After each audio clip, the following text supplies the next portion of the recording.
Okay, good morning, everybody. I want to discuss this morning a topic which affects almost every shul, and every gabbai has to deal with it. And that's the whole notion of chazaka b'mitzvos. People who take upon themselves or claim to do certain things in shul, whether it's to daven, whether it's to get an aliyah, whether it's to get maftir, psicha, whatever it might be, certain people, either because the shul might choose to give that kibbutz to them, or they take it upon themselves. I have a yard site, therefore I claim the amud, things of that sort. This is called a chazaka b'mitzvos. And to what extent is this a valid halachic practice? If somebody has been doing something for a number of years, getting a certain aliyah, getting maftir, or davening for the obed at a certain point, is it a legitimate claim to the exclusion of all others? And also, who makes that determination? I remember when in the early years of Shomrei Torah, my wife's uncle Howie had a chazaka, always getting maftir on the second day of Shavuos, because before you said the Haftorah, you sang this piyut, Yitziv Piskam, and nobody else in the shul knew the nigun for that particular piece of introductory poetry to the maftir, so he got it every year. And as the shul grew until he died, that was his chazaka. He got that aliyah every year, second day Shavuos, because he knew how to sing Siv Piskam. Now, again, as the shul grew, other people knew how to do it, but nevertheless, that was his chazaka. There are people who claim chazakas for yard site. There are people who come to shul, perhaps not even on a regular basis. They may not be daily minyan goers, but they come and they have a yard site. They say, I'm taking the oven, I have a yard site, without asking. So where does the notion of chazaka b'mitzvos come from? How legitimate is it? So I want to go over a number of interesting sources that I guess support the notion that there is a chazaka b'mitzvos. It just depends how it develops. You have an interesting brisa in the Gemara. It talks about a situation. As a matter of fact, I just learned this with my grandson last week. If you have a Kohen Gadol who became Tameh right before Yom Kippur, and on Yom Kippur, you always have a Kohen Gadol in waiting. For whatever reasons, a Kohen Gadol can't function on Yom Kippur. There's a substitute Kohen Gadol in the wings, ready to take his place. So that happens. Wally, Yes. what about if his wife dies? There's a woman ready to marry him. She's in waiting. He has to be married. So if the wife dies, then they marry her off right away to the Kohen Gadol, so he wouldn't be single. Now that's all done. But here the Kohen himself is Tameh, and he can't function. So the substitute Kohen does the avoda for the Kohen Gadol. Then, of course, after Yom Kippur is over, after a week is over, the Kohen Gadol becomes Tahor again, returns to his position as Kohen Gadol. What happens to the second guy, that substitute Kohen Gadol? Does he still have the Kedusha of a Kohen Gadol, or is he goes back to the ranks of regular Kohanim and to be a Kohen Hedyo? And clearly, what happens is that he is still treated as a machlokas from Rabbi Meir and Rabbi Yossi. According to Rabbi Yossi, the original Kohen Gadol returns to his position, and the second one is still treated with Kedusha as Kohen Gadol. Even though he's no longer a Kohen Gadol, he's not functioning, he's still treated with that Kedusha. Rav Meir is says, it goes back to his original status as a regular Kohen. He was a substitute, what do you call it, the understudy. And once the big star comes back, he goes back to understudy status. And it's interesting because the Gemara is talking about a situation years after the base of Mikdash was destroyed. This discussion took place in Bavel. So Tosfos asked the question, how can you give a psak halacha for something that's not going to happen until Mashiach comes? Why do you have to state, is he a Kohen Gadol, is he not a Kohen Gadol? His Tosfos comes out to the conclusion that once he returned to his position as a regular Kohen, we still must find a way to give him kavod. He functioned in a special role temporarily. He still deserves kavod. So he had a chazaka of being a Kohen Gadol, even though it was temporary, and he still retained certain aspects of that, according to Tosfos. Okay, the Rishalmi quotes another interesting case. There were two families, important families in Yerushalayim, who used to visit the Nasi every morning. They would go in and say, good morning, how are you? And give him kavod every morning. The Bar Pazi family, the Bar Hoshea family. First one family went in, then the second family went in. One of these families married into the family of the Nasi. So they asked Rav Ami if they could start going in first, because now we're mishpacha. And he answered, he gave an interesting mashal. When you were building the Mishkan, and the Mishkan, the beams of the Mishkan were labeled. We'll learn many halachas from that. And if a certain beam had to be placed on the north side of the Mishkan, you can't put it on the south side. In other words, it had a chazaka of being in a certain location. And therefore, he ruled that the original family that used to go in first, that was their family's chazaka. And therefore, even though the second family married into the Nasi, you don't change that chazaka. So you have two cases where a chazaka of doing a certain mitzvah was upheld. Now, is it a halakhic ruling? It was paskin, but nevertheless, I'm not saying it's something that appears in Shulchan Aruch necessarily, but given a practice that was established over time for a mitzvah, chazaka b'mitzvos is validated both in the Bavli and in the Rishalmi. The Rishonim have different opinions on this. You talk about a case in Eruv. We have an Eruv in Fairlawn. Okay? The Eruv, however, is based on a challah being placed in someone's home. The Eruv, they make the bracha, once a year, we make a bracha on a challah, on the mitzvah of having an Eruv in town. So the Gemara deals with the question, or Rishonim rather, whose house houses that challah? Because the challah was a symbol of the Eruv is functioning. If the challah is there, the Eruv is up. They didn't have we used to have a flag system outside or a phone system. They would see where the challah is.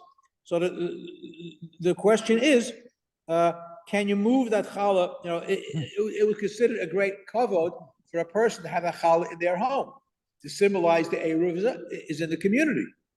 And it also applies to other types of Eruv. Can that challah be moved from one person's house to another? Can you bid on the honor, so to speak? And again, the Rashi is concerned is that you can't move from house to house. If it was a one person's house, that's the chazaka. And also, if people don't see the challah in that house, they might think the Eruv is down for Shabbos. Yeah. But sometimes you have a chazaka that you do something a certain way, and for some reason you need to change it. Maybe this year, is there anything that you have to verbally do or say to now change that chazaka just temporarily? Okay, the chazaka for certain personal behavior is in a different category. That's not a chazaka. Well, let's say, I know this happened to Rabbi Greene all the time.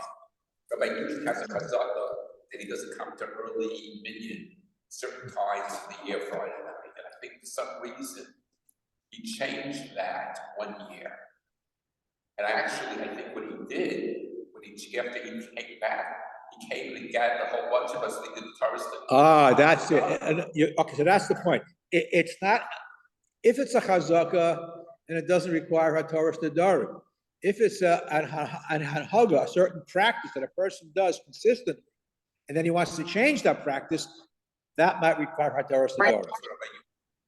So that is not a chazaka. That's sort of a practical neder. I remember very Soloveitchik is giving a shiur, and he was wrestling with a certain tosfos for 3 hours. It was getting late. Guys had to go to class. He said, "Okay, I'll finish it tomorrow." Tomorrow, same 3 hours goes by. He's still wrestling with tosfos. He doesn't finish it. Guys got to go to class. And so he said, "Oh, yeah, I got a problem. Yesterday, I said I was going to finish it. Today, I didn't finish it." So he asked one of the guys, "Go get Rabbi so-and-so and Rabbi so." He brought in 3 Rosh Yeshiva, did HaTorah Nedarim. I said I was going to do something and I didn't do it. I have to be Matzah Neder. The same thing, if you do something consistently and then you want to change that behavior pattern, it might require HaTorah Nedarim. So that's not a question. A chazaka is not necessarily a behavior, but it's a certain practice that is being done over and over again by a certain person, and everybody knows that if there happens to be a prominent person in shul, any shul, and it's known that this prominent person, very charitable, always gets maftir on his father's yahrzeit. Okay, you can't change that. That's his chazak, and it's the fact that it's been happening year after year after year. Somebody else can't come in and say, "But I have yahrzeit today. I want maftir." He has a chazaka, and that chazaka is a valid chazaka according to most Rishonim. The issue that sometimes you said you have to do something 3 times before it's a chazaka, right? For many of this, Interestingly enough, that's not mentioned in Rishonim. How many times you do it? It's assumed that it's been done a number of times. We say that's part, I don't know, folklore. I don't know where that comes from. Do something 3 times and then it's done. But there are certain people who assume that they have a chazaka, and that's also considered valid by many Rishonim. Not that the shul gave it to him, but a person, again, depending how a shul developed, how a shul grew. When the shul was very, very young, and you had one very, very long time Gabbai, who was here for many, many years until he passed away. So under his Gabbai-ship, if I can use that expression, there were certain chazakas, or certain aliyahs, or certain kibudim, and certain davening for the tzibur. And when that person died, and a new Gabbai arose, those kibudim didn't necessarily maintain themselves. And that's also a question among Rishonim, whether or not this, in fact, is true. If you want it, the Rambam says that there's no chazaka when it comes to aliyahs. And if the person is a bigger Talmid Chacham, or a person is a bigger Baal Tzedakah, you can change that chazaka. If, however, they are of equal status or stature, then he introduces the concept of Darkei Shalom. And Darkei Shalom is a factor that can affect these chazakos. If it's going to cause a real row, then you have to make a determination as to what's going to be the least disruptive. Very often, and I'm sure you've all seen this, that you have 2 people who have your side at the same time, and they each want to daven for the Amid, so they take a minyan and have a second minyan someplace.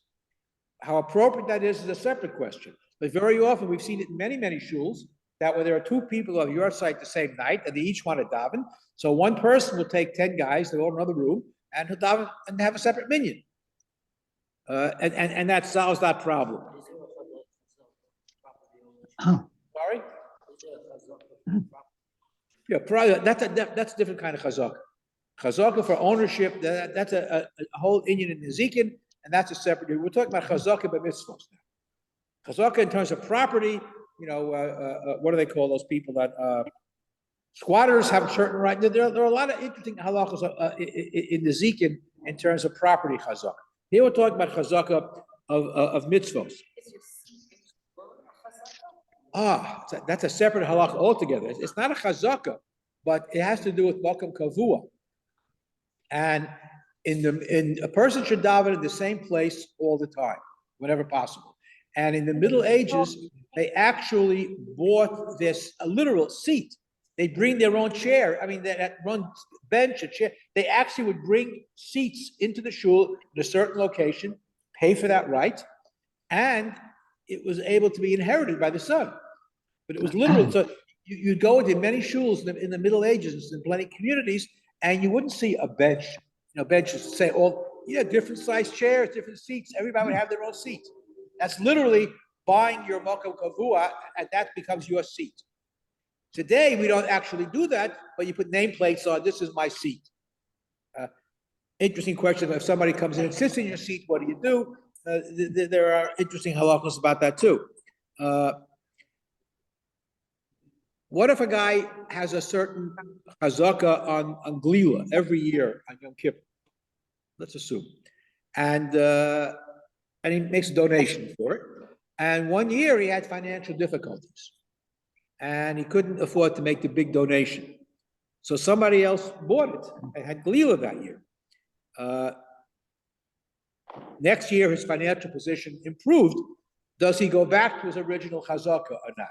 Do we allow that? Or do we encourage that? And the Mordechai, Paskin, yes, that you do. Because it was his for many, many years. He couldn't afford it one year. But nevertheless, that chazaka still remains his. There are discussions among Rishonim about people who have shuls in their home. Not every community had a shul building. So people would daven, there'd be minyanim in people's homes. And someone had a chazaka. The minyan is in my house. It's been in my house for 10, 15 years already. A guy moves into the neighborhood, has a nicer house, he has a bigger living room. And they want to move the minyan to his house. Can you do that? Interesting discussion. It's very similar to the question about the Eruv. Moving the house. The question is, again, the question of Darkei Shalom enters into it as well. Yes, Dave. So if a guy doesn't have the money, then he doesn't have the chazaka. In other words, his lack of money is going to offset the chazaka. Not always. For example, you have a situation where the guy makes a donation for Galila every Yom Kippur. And 1 year he couldn't afford to make the same donation, but nevertheless, the shul still wants to maintain the chazaka and give it to him anyway. They have that ability to do that. Not, first of all, you don't want to embarrass the guy. So Darkei Shalom enters into it. You don't want to embarrass the person necessarily. So even if he doesn't have the money, again, there's no hard and fast halacha here because you have poskim that rule in some cases Darkei Shalom is more important. Others another chazaka is important. You don't want to embarrass people. And you have many, for example, we talked about the challah for the Eruv.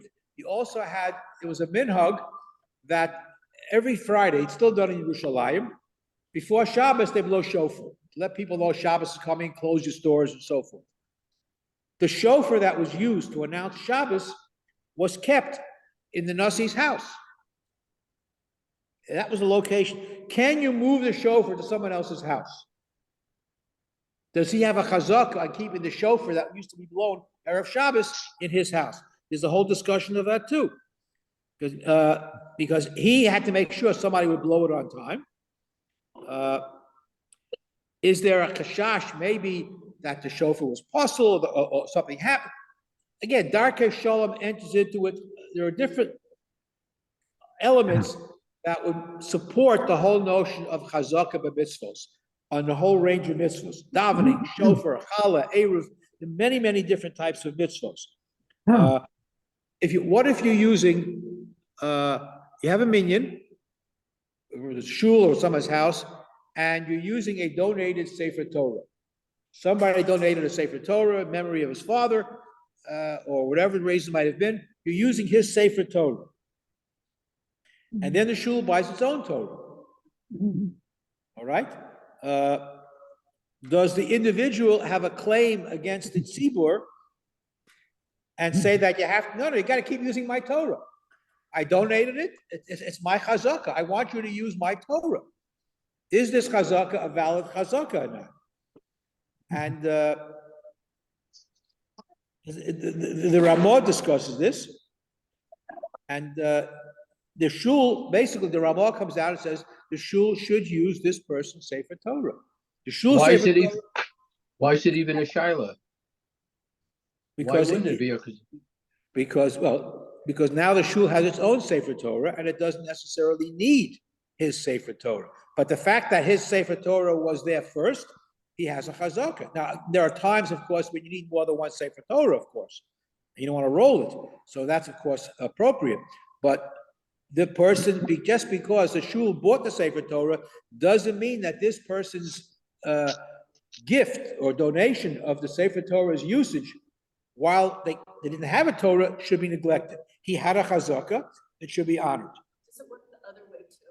Like, let's say the person doesn't care if you use the Torah now. So should the shul? Okay, so that's certainly fine. If the person does not care about his own chazakah, then he gives it up. So it doesn't come from the other side. No.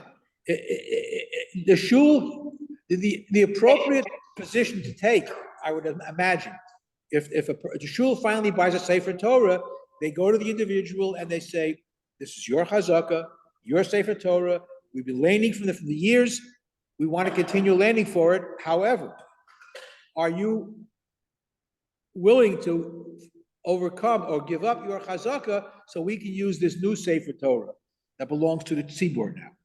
We raise money for it, so forth and so on. If he says no, then you got to use the Sefer Torah. If he says, by all means, he's a charitable guy, I want to do what's best for the community. And when a person, again, halavai, we should all live in a situation in every shul where everybody says, I want to do what's best for the community, not what's best for me. That's a messianic goal, I think.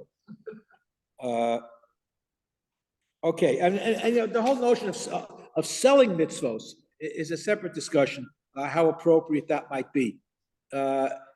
Changing the location of house minyanim, the fascinating discussions among the Rishonim. Who gets certain aliyahs? One more fascinating discussion. A new rabbi comes to town. Now we're talking about a community that has a rabbi for many, many years, small community. And normally speaking, rabbis didn't get salaries in some cases. They got schar batola, the time taken away from their learning, so they would get compensated for that.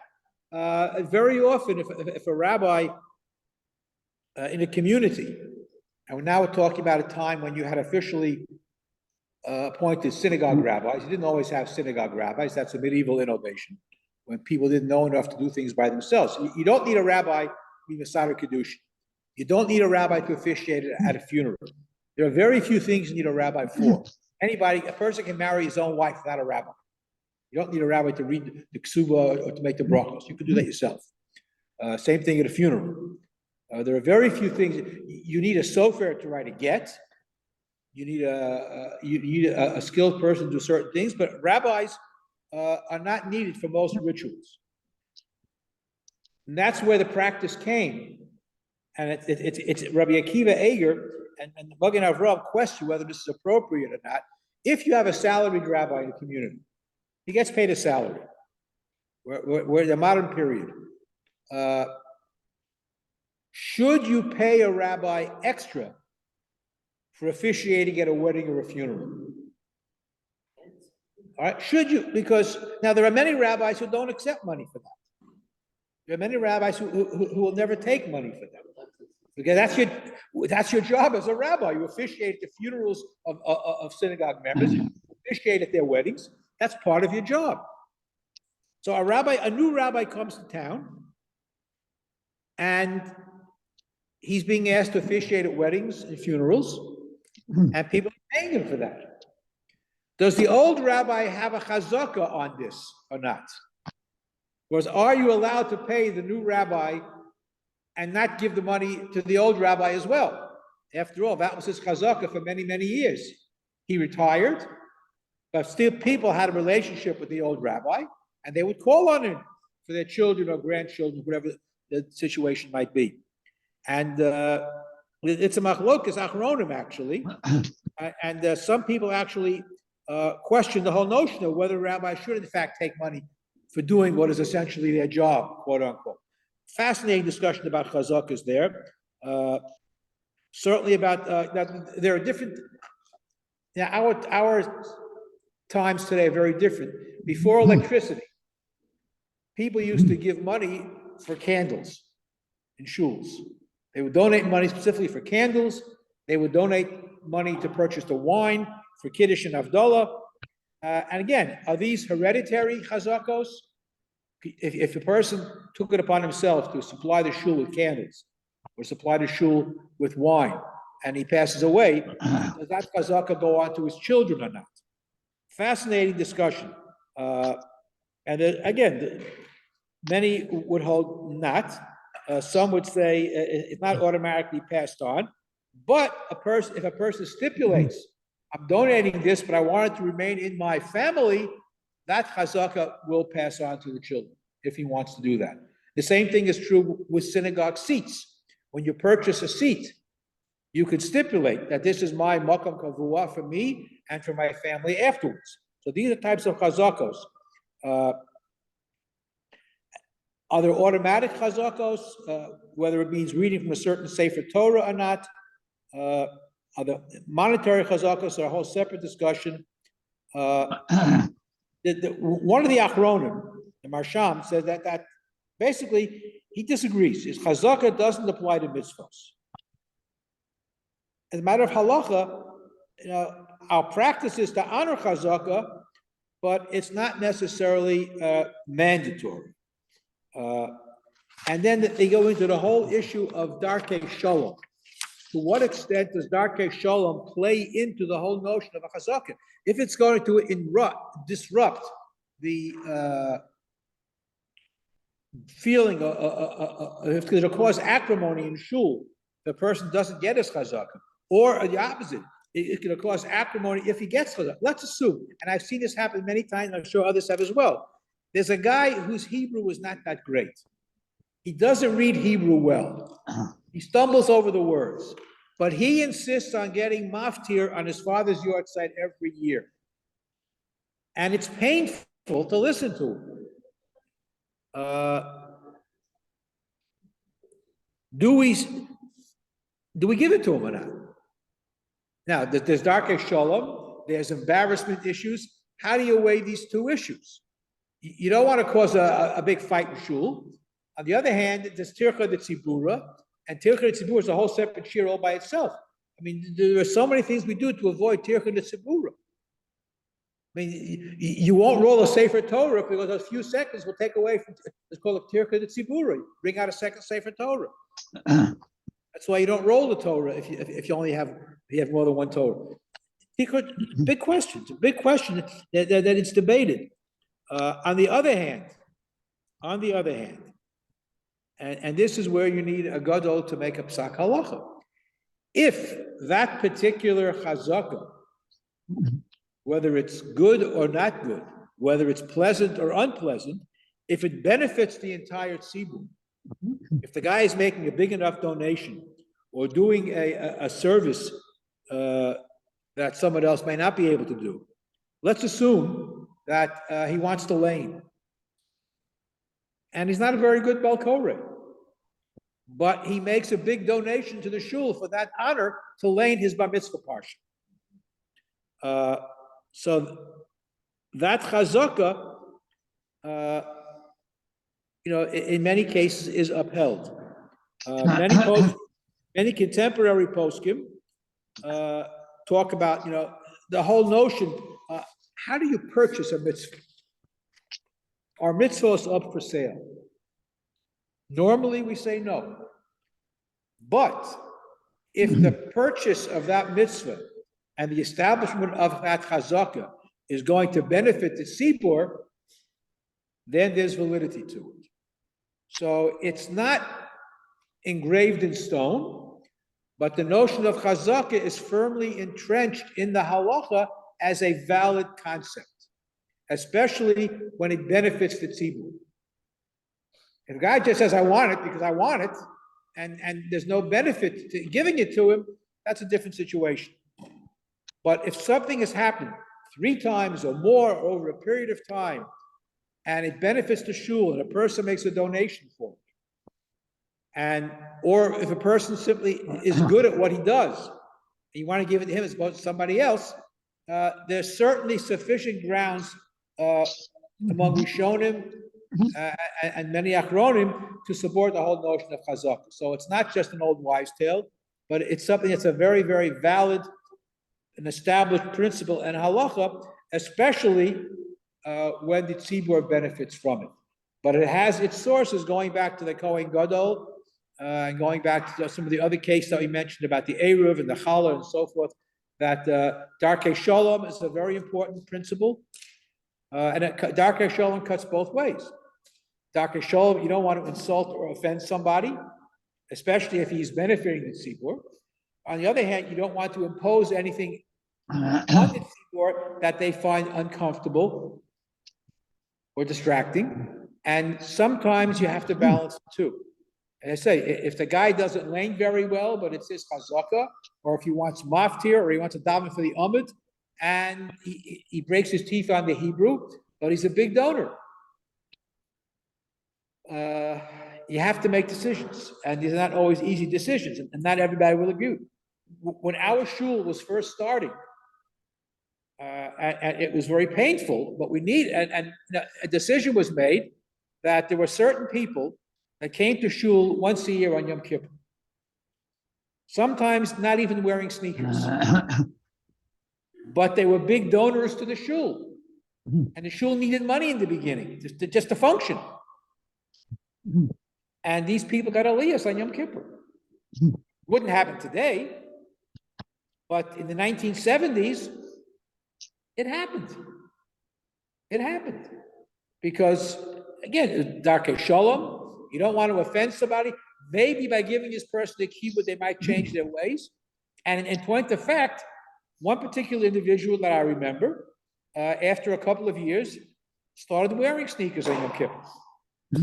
Whether he fasted all day, whether he was Shomer Shabbos, I don't know. But at least he came in realizing that he can't get an aliyah on Yom Kippur wearing shoes. So he started wearing sneakers. Yeah. Is it okay then, I guess, for shuls to have bidding for aliyahs for the high holidays? Yeah, okay, so bidding for aliyahs is as distasteful as it might be, fits into the whole notion of a chazaka, to purchase a chazaka, is under many circumstances legitimate. Because bidding, basically, are you bidding only for your own kavod, or you're bidding to help the shul?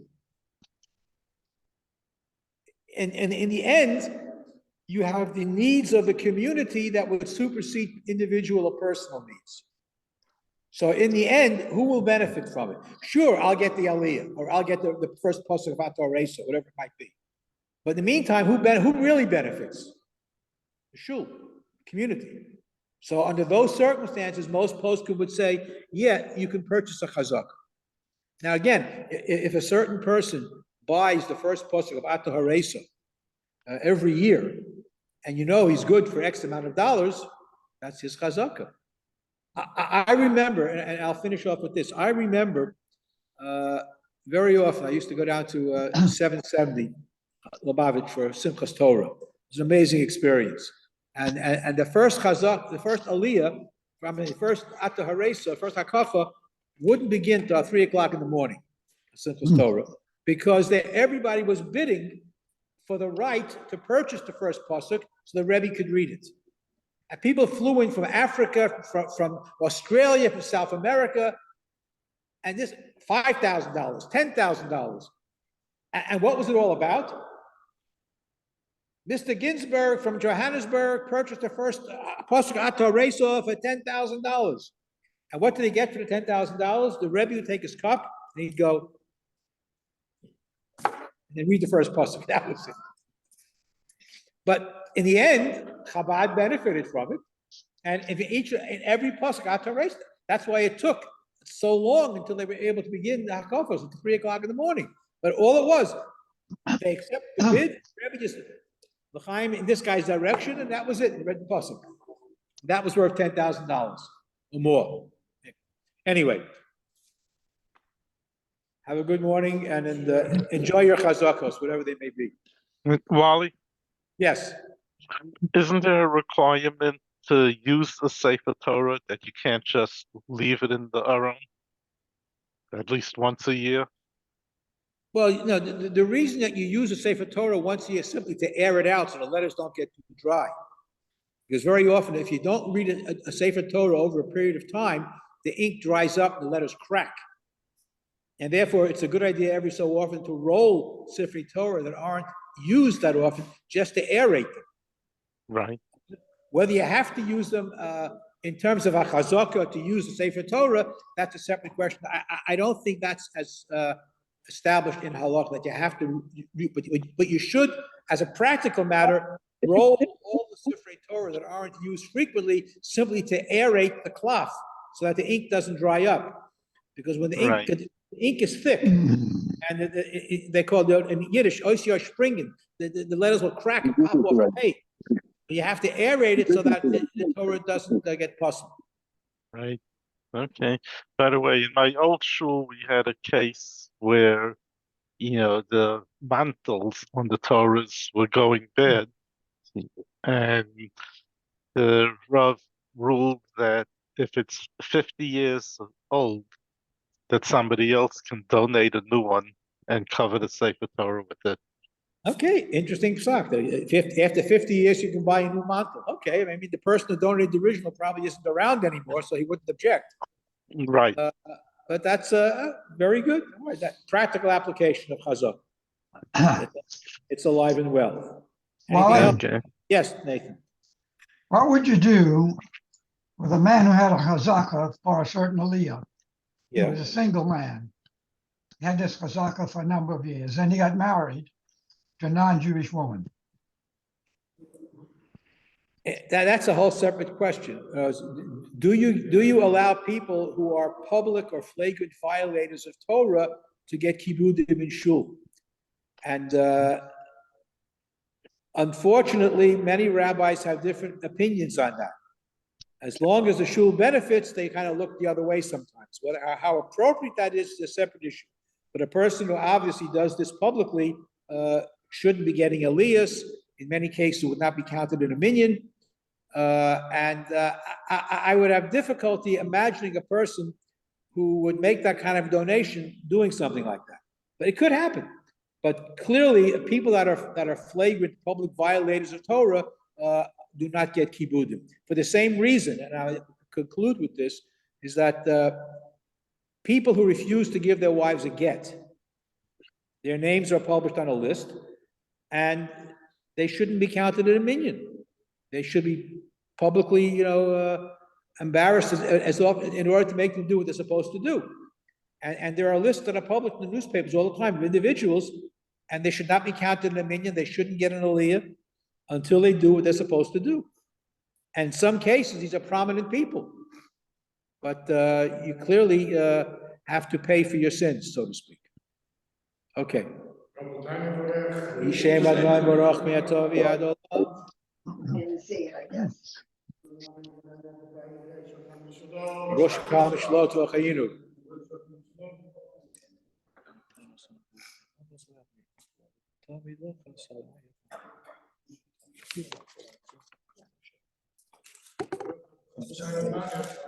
Amen.